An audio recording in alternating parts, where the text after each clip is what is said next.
What's up, everybody? Just want to say this real quick. If you haven't already, please like, comment, share, subscribe. That would would help me out immensely. That would be so much appreciated.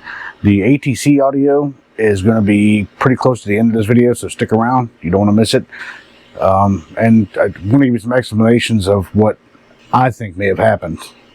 I'm not a pilot, but you know, I do research a lot of things, and there's some things you may or may not know.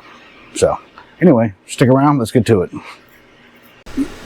Alright, so here he comes, right, and he's coming in, and right about there you saw a little, I don't know if it's maybe it's on a cloud, or maybe it's a cloud there, I don't know. See how it's kind of smoke or something or other, and then right there he loses his tail rotor. The whole rear mast is gone. So flip to flop. There goes the piece of the tail rotor, what's left of it, and the rear mast. And right about there, right there loses main rotor.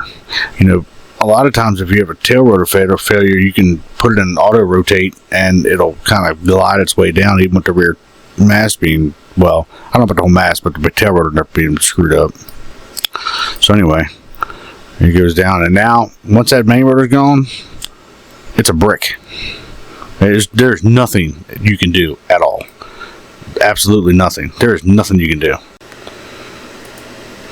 Now, they said this all happened within a few seconds, but I don't know. I mean, could you imagine? I couldn't imagine. I mean, you're going down like that, man. You know what I'm saying? Like, that's some scary stuff. Especially, I mean, you're upside down too, and there weren't any radio transmissions when it went down. Obviously, there wasn't enough time. But let's see, you'll see oh, now there's the main rotor right there. Let me get my big headed ass out the way. Move over here. Let's see. Beep. See, that's main rotor. And the weird thing is, it's not only the main rotor, it looks like the whole top of the damn chopper, like the hub and everything from the looks of it. I mean, you know, and that could have just detached because of the, you know, crazy turbulence and stuff it encountered, you know, once when that happened. Now, it could have been a scenario where it was mast bumping, and I'll get into that here in a second. But basically, mast bumping's when you have a abrupt change in, like if you move the cyclic too fast, or you're running some weird turbulence, or you know, low G maneuver, something like that. And what'll happen is the main rotor it'll tilt so far, and the blades are, you know, bouncing. Especially on a four blade system, or two blade system, I should say. The rotor will actually come down and clip the mast, but I don't, you know, I saw one report about birds, but you know, and of course the video sucks, but I didn't see a flock of birds out there, and I don't think a flock of birds would have took out the tail rotor mast, because it looked like it got clipped like right behind the main fuselage. That's just, you know, I don't know. It's just what I saw. What do you see? Alright, so that's what's left of the fuselage. That thing, and I think when it hit the water, it hit down, let's see, I believe it smashed down. It was inverted when it hit the water. So I'm actually surprised the fuselage stayed intact as much as it did. And I would say probably that's what a brunt of the impact was up right near the nose, if I had to guess. That's crazy. It's not. I mean, there's not much left of that thing. All right, so mast bumping. You have your rotor, your main rotor. You have tail rotor, right? So mast bumping is when, you know, you get into some crazy turbulence or some kind of a low G maneuver. But anyway, the blade actually comes down and hits the damn tail, or hits the tail mast, and rips it right off. And you know, I said earlier about the auto rotate thing, and I don't think they would have had enough time to do it anyway. Once that thing got excuse me, I think once that thing, I mean, everything happened so fast, you wouldn't even have time to, he didn't even have time to go across back to ATC, so, but you'll see here in a second how this happens. See how it flexes, and then it just, kaboom, and that's what happens.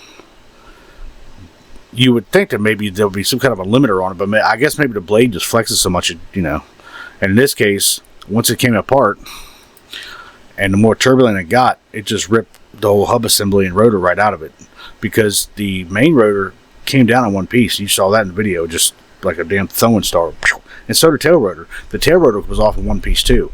It actually, whatever happened in the mast. The mast broke apart. Whether it was chopped off or something broke, I don't know. But the tail rotor was in one piece, and the rotor was in one piece when it hit the water. So I don't know what that means, but that's it right there and right there. I mean, this is obviously just, yeah, see what I'm saying? Chops it right off. It's just, like I said, you would think that it'd be, I mean, you're not gonna put limiters on. I mean, limiters only work for so much too, I guess. I mean, metal's gonna stretch, or anything's gonna stretch. Whatever material that you're using, it's gonna stretch under a lot of force, especially like that.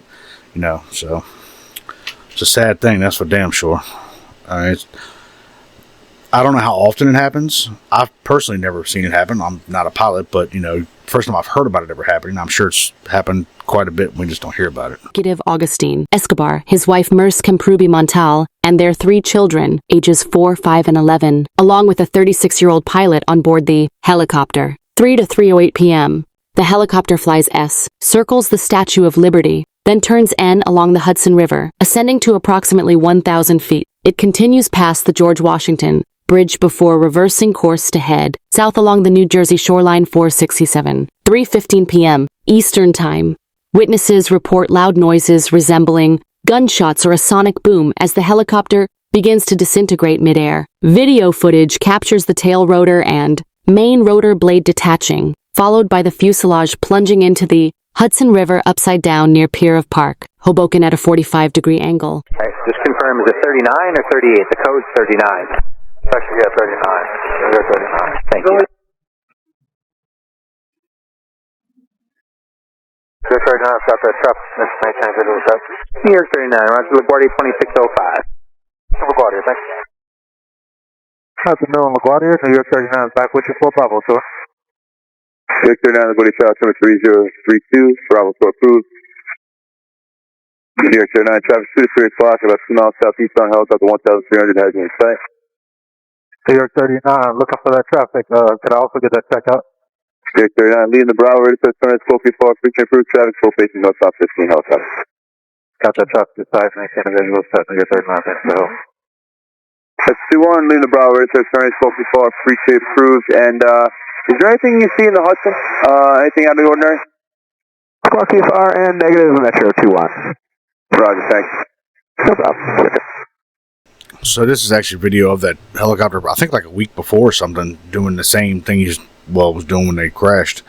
Same chopper, same pilot and all that stuff. Now, from what I understand, the helicopter pilot was a ex-Navy SEAL, maybe, former SEAL. Had a lot of time in a helicopter. Wasn't his first rodeo, that's for damn sure. So, I don't believe he's at fault for anything. Something happened. Whether it be some sort of a mass bumping incident or something came apart in the tail rotor. Now the company that owns the helicopter, they have a great track record for inspections and stuff like that. They've never had any faults or anything. So, and as unfortunate as this is, it may just be one of those freak accidents. You know what I mean? I mean, it's a bad thing, and it's sad everybody passed away from it. I imagine the last few seconds were something, and like I said, it's a sad thing. And like you heard on the last part of the ATC audio, obviously there was a space between the last transmissions between the helicopter and ATC, but I kind of squished it back together. But there was nothing. He made the U-turn, was coming back down the Hudson, and whatever happened. I don't believe birds were an issue. because the tail rotor came off in one piece and landed in the water at one piece, and if it was a bird incident, it would have probably tore the tail rotor to pieces. This broke the mast, like, you know, maybe a foot behind the fuselage. The mast was just gone. So whether that be a failure inside the gearbox or some kind of a mast bumping incident, you know, from the main rotor, you know, who knows? There's, you know, no way to tell. And we probably won't ever know, you know, so. But that's all I got, guys. Like I said earlier, please like, comment, share, and subscribe. That would be fantastic. And hey, until next time, stay true to yourself. We'll see you later.